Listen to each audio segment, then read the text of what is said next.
Više od 150 mališana okupilo se u atletskoj dvorani na Banjici. Majo, kako će izgledati njihovo današnje druženje?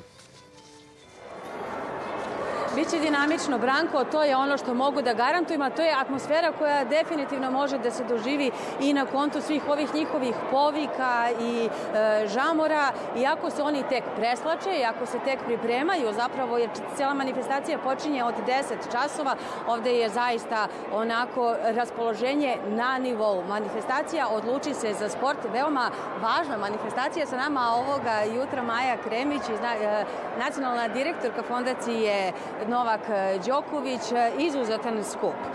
Pogotovo što učestvuju mališani od 6 do 10 godina, sam u pravu?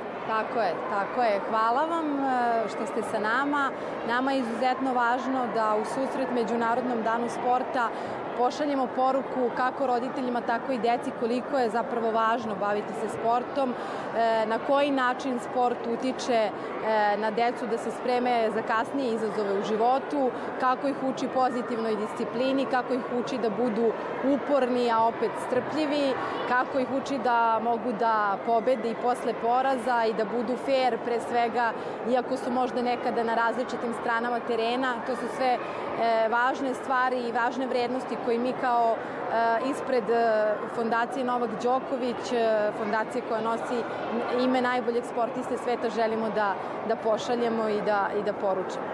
U svemu tome će vam apsolutno šampionski pomoći i Ivana Španjmović, koja je, evo, još uvek nije stigla, ali će ona zapravo takođe prisustvovati ovoj manifestaciji. Tako je, Ivanu očekujemo. Ivana je neko ko se stvarno uvek odaziva ovakvim akcijama i mi smo joj jako zahvalni zato što znamo kao neko, kažem, ko radi za Novaka i sa Novakom, znamo koliko su rasporedi profesionalnih sportista zgusnuti, koliko je teško naći vreme.